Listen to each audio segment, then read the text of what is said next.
Nice to meet you. I'm Fazal Choktai and watching my YouTube channel, School of Advanced Chemistry. I'm going to explain chapter number 7's basic major main points, especially to solve MCQs question regarding acid, base, and salt. Let's get started. Acid, base, and salt, 43 points. Number 1, an acid is a proton donor, H positive ion donor, and base is a proton, H positive ion acceptor, especially in an aqueous medium. In aqueous medium, if any substance that is going to capture H positive ion, it's called base, or any substance that is losing H positive ion in aqueous medium is called acid. Any substance, it may be a salt like calcium carbonate, for example. Calcium carbonate is regarded as salt as well as it is regarded as a base. Any salt, any compound, if it is going to neutralize the base, any compound that is neutralizing the base is called acid. Any compound that is neutralizing the acid, it is called base. So mutually, by the reaction of acid and alkali, we can find the nature of a salt, of a compound, of any substance. Any compound that is neutralizing the acid is called base. Any compound that is neutralizing the base is called acid. An alkali is a water-soluble base. A base that is water-soluble is called alkali, and it releases or produces OH negative ion in water. It produces hydroxide ion, H positive ion in water, and these are called soluble bases. Acid produces basically H positive ion only in the presence of water. Acidity, and same is the case with alkalinity, it need water.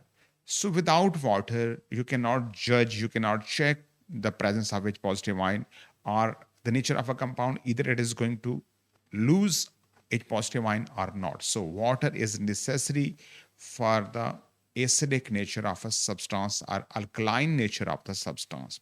So acidity and alkalinity needs water. Same is true for alkali, as I told you. Strong acid is fully ionized. In an aqueous solution, any acid that is fully ionized in aqueous solution is called strong acid. And what is the weak acid? For example, carbonic acid and ethanoic acid. Any acid that is not fully ionized, that is partially ionized in aqueous medium in water, is called weak acid. To distinguish between strong and weak acid or strong and weak alkali, number 1, we can compare the H positive ion. In case of acid, if you are going to compare strong versus weak acid, there is a comparison between two acid, then simply with the help of titration, you can find the concentration of H positive ion. The sample that is having more H positive ion concentration is supposed to be the stronger acid and vice versa. Same is the case with the alkali. You can titrate alkali, and a substance that is having more concentration of OH negative ion is supposed to be the strong alkali, and a solution that is having less concentration of OH negative ion is supposed to be weaker alkali. The second method is conductivity. More the conductivity, stronger the nature of acid or alkali. And same is the case with rate of reaction. The third one, if a substance that is going high rate of reaction, so it may be the stronger acid or stronger alkali. And if it is going to show the slow rate of reaction, so it is a weaker alkali or weaker acid. pH scale runs from 0 to 17. Below 7, acidic, lower to stronger acid. Basically, overall, the pH scale is running from 0 to 14. Below 7, that is acid, and 7 towards 0 is acidic, 7 towards 14 is alkaline. So as the pH is decreasing from 7 to 0, the strength of acid increases. Smaller the pH, stronger the acid. Smaller the pH, stronger the acid. Higher the pH, weaker the acid. And in this case, in case of alkali, higher the pH, stronger the alkali, and smaller the pH, weaker the alkali. So pH is directly proportional to the strength of alkali, but inversely proportional to the strength of acid. Right. Now, at pH 7, there is no acid or alkali present. It is supposed to be said to be the neutral, like a pure distilled water. Adding acid to any solution decreases the pH. If I'm going to add acid into any aqueous solution, into any other solution of compound, it will decrease the pH of that solution. Same is the case, reciprocally speaking, addition of soluble base or alkali increases the pH from 7 to 14. As I told you, this is the function of alkali. Universal indicator turns red in acid. Basically, in acid, the color of universal indicator may be red, may be yellow, maybe orange, I'm sorry, and maybe yellow. Strong acid color is red. Mediocre acid show or give orange color in universal indicator, and weak acid show yellow color. But what are the color of alkalis? They show either blue or the violet color. So weak bases give blue color or change the color of universal indicator blue, and strong alkalis make the color of indicator violet. If your solution is neutral, it is not either acid nor base, so its color will be green. So universal indicator will show green color. Litmus solution is red in acid and blue in alkalis. So basically base, you can say base, blue, base changes the color blue, right? Base change the color blue. B for base, B for blue, and that is red in acid. Methyl orange, that is also an indicator. Basically, that is red in acid and yellow in alkali or in neutral solution. Basically, there are three colors.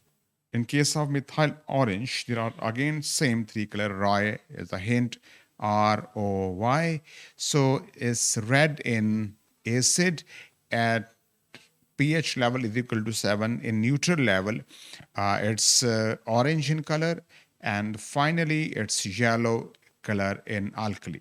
So basically yellow color is finally in alkali, and its color will be red in case of acid. Methyl orange is going to show basically three colors: red in acid, orange at neutral level, and yellow or yellowish in case of alkali. Thymolphthalein is also an indicator, and it remains colorless in acid. It's colorless, but it is blue in base or alkalis, very much similar to as that of litmus solution. So thymolphthalein is showing only one color, that is in alkali, that is blue, and no color in acid. An indicator shows the color change only after the complete neutralization of H positive ion and OH negative ion. I mean, during the course of titration, when the concentration of H positive ion and OH negative ion becomes equal, or the mole of H positive ion or OH negative ions become equal, then there is change in color of indicator. So indicator basically indicates the equality of H positive ion and OH negative ion mole. So indicator is a substance that is used to show the color change during the course of acid-alkali titration. What are the bases? Basically, metal oxides, metal hydroxide, metal carbonate, and metal hydrogen carbonate, ammonia solution, these all are called bases. So these are the example of bases in which there is oxide, metal oxide, if metal and oxygen are present in a compound, if metal and hydroxides, I mean metal and OH group is present in the compound, metal and CO3 is present, or metal plus H plus CO3 is present, or NH3. These all are examples of bases. However, this metal carbonate is also said to be the salt as well. So metal carbonate are counted as base or as well as salt. Water insoluble bases do not change the pH of water, but do change the pH of the acid. For example, calcium carbonate, it is water insoluble and it will not react with the water. It will not change the pH of water. I mean, it will keep the pH of water equal to 7. But when it is allowed to react with the acid, yes, it will react with an acid to make a salt like calcium chloride plus CO2 gas N plus H2O water. So it will be neutralized by HCl. So water insoluble bases, although they are not water soluble, but they react with the acid to neutralize it, to make different compound, salt, CO2, and water, etc. Water-soluble bases like alkalis raise the pH of any solution. If you're adding it into aqueous solution, then they will increase the pH above the 7. As I told you, it may reaches the level of 14. So alkalis, water-soluble bases, yes, they increase the pH of aqueous solution. Metal oxide are either basic or amphoteric. So where there is a metal with oxygen like calcium oxide, sodium oxide, zinc oxide, aluminum oxide, lead oxide. So basically some metal oxide are basic, they are acting as a base, and some metal oxide are acting as an amphoteric substance. So generally in your syllabus you have to remember these two. Zinc oxide is an amphoteric oxide, Al2O3 is an amphoteric oxide. What are the amphoteric oxide? They act as base as well as acid. So they show dual properties of acid and bases. They act base when they are allowed to react with an acid. They become acid when they are allowed to react with the base. So these are called amphoteric oxide, right? So other than the zinc oxide, aluminum oxide, all other metal oxide are basic. They are just base. They will neutralize just acid, not the bases. Amphoteric oxide, ZnO, aluminum oxide, like PbO, lead oxide, react with both acid and bases, as I told you. Same is the case with aluminum hydroxide and zinc hydroxide. These hydroxide are also amphoteric hydroxide. They react with sodium hydroxide as zinc oxide react and Al2O3 react with sodium hydroxide. Non-metal oxide are generally acidic, like SO2, like CO2, like P2O5. These all oxide, non-metal oxide, are usually acidic in nature. When they are dissolved in water, they make acid, aqueous acid. For example, SO2, when it is dissolved in water, it will make H2SO3, sulfurous acid. Similarly, when carbon dioxide is dissolved, it will make carbonic acid. Same is the case with P2O5. When it is dissolved in water, it makes phosphoric acid. But some oxide are not water soluble, like SiO2. It's an acidic oxide, but it is insoluble in water. It is not soluble in water. Yes, it can react with potassium hydroxide or sodium hydroxide or any other alkali. So they can react with a hot concentrated alkali. That's why they are called acidic oxide. Any substance that is going to react with the base is called acidic substance. Neutral oxide and the non-metallic oxide are neither acidic nor basic properties and insoluble in water. For example, carbon monoxide and nitrogen monoxide, these are said to be the neutral oxide. Same is the case, water is also regarded as neutral oxide. That is a neutral oxide. Water is a neutral oxide. Carbon monoxide is a neutral oxide. Nitrogen monoxide is also a neutral oxide.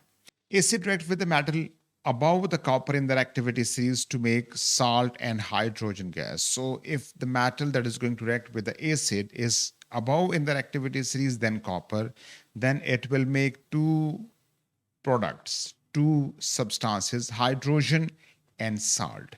If it is below in their activity series, then it will not react with the dilute acid. Especially, I'm going to talk about dilute acid. Dilute acid and metal, they may react to each other, yes, but the metal should be higher in their activity series as compared to copper.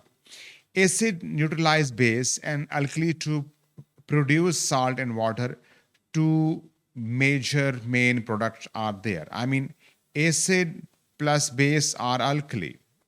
So acid plus base or acid plus alkali usually give two compounds Number one is water and number two is salt. If the base is ammonia, then there will be no water, there will be just salt. For example, NH3 plus HCl, there is no formation of water, there will be the formation of just salt. There is no water, there is salt, and salt is NH4Cl in this case. Next, acid react with the metal carbonate or hydrogen carbonate to produce salt, water, and CO2. If any metal carbonate is going to react with the acid, or metal hydrogen carbonate is react with the acid, so there are three products. Salt is supposed to be formed, water is supposed to be formed, and CO2. This CO2 comes from carbonate. CO3 2 negative ion is basically responsible for the formation of this CO2, right? And there is the formation of water and salt as well. Acid can be used in the precipitation reaction, but in such cases, it do not behave as an acid. If there is the use of like sulfuric acid, right? If I'm using the sulfuric acid, reacting it with the barium nitrate, and it is supposed to make, and yes, it will make barium sulfate plus nitric acid. So this is called a precipitation reaction in which two aqueous substances are meeting together to make a solid substance that is called precipitate. In this case, if you are using any acid, it is not behaving as an acid. It is just behaving as a normal reagent. So it is not behaving as an acid. If you are using acid in a precipitation reaction, so it is not behaving as an acid. Remember this one. Acid alkali neutralization's ionic equation. This is the ionic equation that is showing all acid alkali neutralization. So whenever you are supposed to write an equation for acid alkali, I'm not talking about the base, I'm talking about alkali. Alkali water soluble bases. Acid is always water soluble, and if you are going to react it with an alkali, then this is the equation that is said to be known as ionic equation. To learn more about the ionic equation, you should watch my video on my YouTube channel. So in this case, basically, this is the ionic equation for all acid and alkali reaction, and the mole ratio is always 1:1. 1 mole of H positive ion react with 1 mole of OH negative ion. When sodium carbonate react with HCl, ionic equation is a little bit different, and that is this one. When any especially soluble metal carbonate, this is soluble metal carbonate. When any soluble metal carbonate react with acid, then ionic equation will be this one. But if the metal carbonate is not soluble, then ionic equation will be different. Sulfuric acid give two salt with NaOH. One is said to be or known as NaHSO4, sodium bisulfate, and the next one is sodium sulfate. So sulfuric acid is having two replaceable hydrogen, two hydrogen that can be replaced. So that is why it is going to make two type of salt, sodium hydrogen sulfate and sodium sulfate. So whenever sulfuric acid is allowed to react with the base, with an alkali, there is a possibility of formation of two type of salt. Same as the case for the phosphoric acid, it is having three replaceable hydrogen atom or ions. When it is allowed to react with any base like sodium hydroxide, it will make three type of salt: sodium dihydrogen phosphate, sodium hydrogen phosphate, and simple sodium phosphate. Neutralization reactions are always exothermic reaction. Basically, maximum heat is released during the course of acid-base reaction, and that is also the indication of completion of the reaction, and that stage is called neutralization point. When you are going to check the temperature versus the addition of acid plus alkali, then you will see there is the graph like that. So here is a neutralization peak. This is called neutralization peak. where there is the equality of H positive ion and OH negative ion. So, I mean, highest temperature, maximum rise in temperature is also the indication of neutralization point or neutralization peak. So it can be useful to find the molar concentration of the different reactants. Here you can see which one volume of the acid or which of the volume of alkali is being used at this point, at this stage, at this peak. Neutralization is important in controlling the soil pH. To control the pH of soil, basically, sometimes the soil is acidic. We can neutralize that soil or we can alkaline that soil.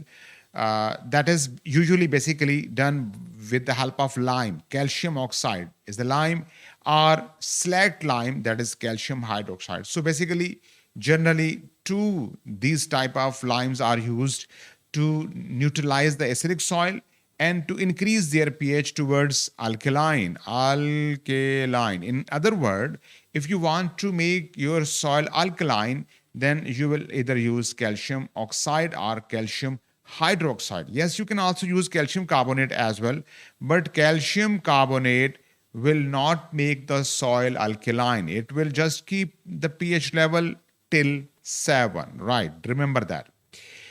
During chemical reaction, any excess acid or base is neutralized at the end by adding appropriate acid or base. If you are using any, let's suppose, acid as a catalyst, then at the end of reaction, basically, we put another substance. It's opposite substance. If I'm using acid as a catalyst, so I will put base into that substance just to neutralize that catalyst acid. So sometime addition of acid or addition of base is to neutralize the excess acid or base. Carbonates basically neutralize the acid, as I told you, and the pH does not exceed from the 7. When ammonium salt is heated or warmed with base or alkali, that's a very, very important point. When ammonium salt, any salt, for example, there is the ammonium salt over here, that is NH4Cl. If it is allowed to react with NaOH at a higher temperature, then there is the formation of NH3 gas, ammonia gas from this portion, and plus there will be the water, H from here, OH from here, it will make water, and these two portions, one metal and this non-metal or metallic ion, they will make a salt. So three components are the yield or the product in this case. Remember this point. Mixing two soluble salt to make a third soluble salt is not a chemical change. For example, if you are going to add NaCl, that is aqueous soluble, water soluble, magnesium sulfate, that is also water soluble, when you are mixing these two compounds and they are making any other compound, like for example, there is a possibility of formation of MgCl2, or you can say sodium sulfate. So this is not said to be or supposed to be the chemical chain. This is not a chemical chain because you are mixing two soluble salt, and again, let's suppose there is the formation of two soluble salt. So there is no change that is said to be the chemical one.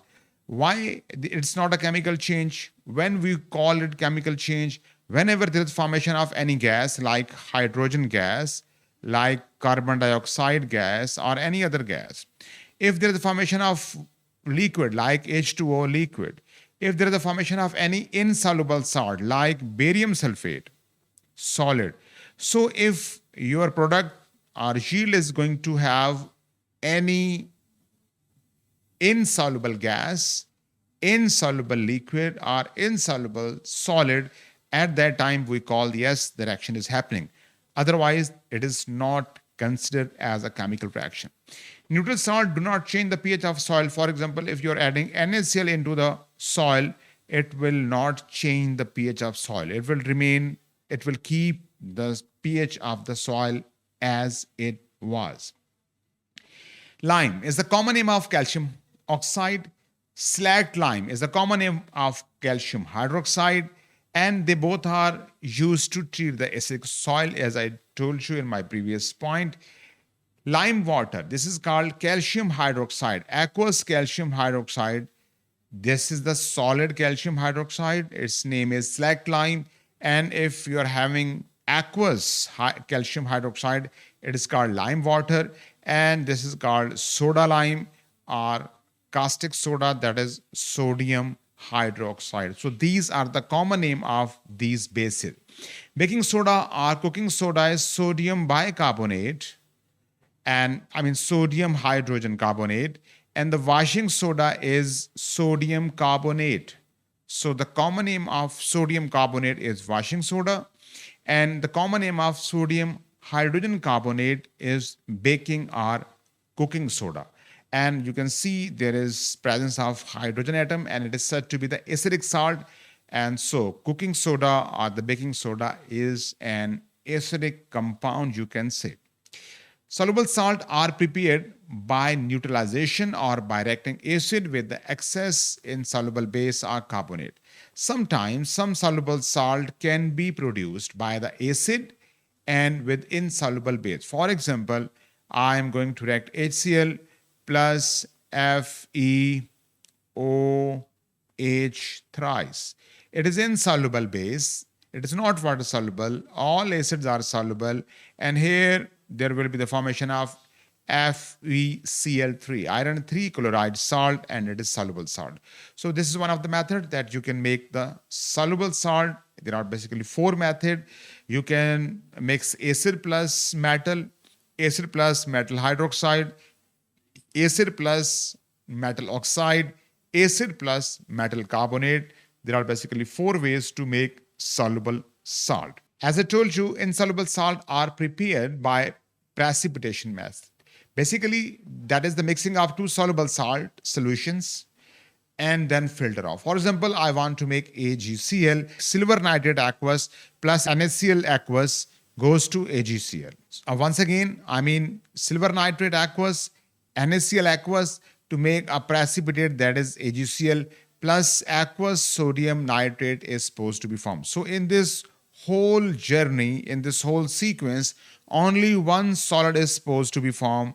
All other are soluble compounds. So one precipitate, that is why we use filtration method to take it in a pure way, in a pure sample. Same is the case with the barium sulfate. When barium aqueous positive ion solution is allowed to react with sulfate ion solution, there is the formation of barium sulfate as a precipitate, and that is also basically filtered out as a pure substance or pure salt. So whenever you are supposed to make insoluble salt, choose 2 soluble compound or 1 acid and 1 soluble compound. Most nitrate and most sodium salt are water soluble. Mostly all nitrate, you can say, all nitrate are water soluble. All sodium compound are group 1 salt are water soluble. Similarly, compound having NH4 positive ion are also water soluble. Mixing NaCl plus barium nitrate produced no reaction because no insoluble salt is formed. As I told you, whenever you are going to mix 2 substances, 2 sample, 2 aqueous solution, if there is no formation of a pure liquid, if there is no formation of pure gas, I mean insoluble gas, if there is no formation of a compound that is insoluble solid, so then it is not supposed to be the chemical reaction as far as O-level chemistry syllabus is concerned. Hydrated copper sulfate is the blue, and crystalline anhydrous copper sulfate, that is white, and it is powdery in its form. So basically, hydrated copper sulfate is blue. When you are heating this one, that is called, you can say, thermal decomposition, and there is removal of water of crystallization, and then it is said to be just copper sulfate. It is said to be anhydrous copper sulfate, that is having no water of crystallization. It is white in color and it is in form of powder.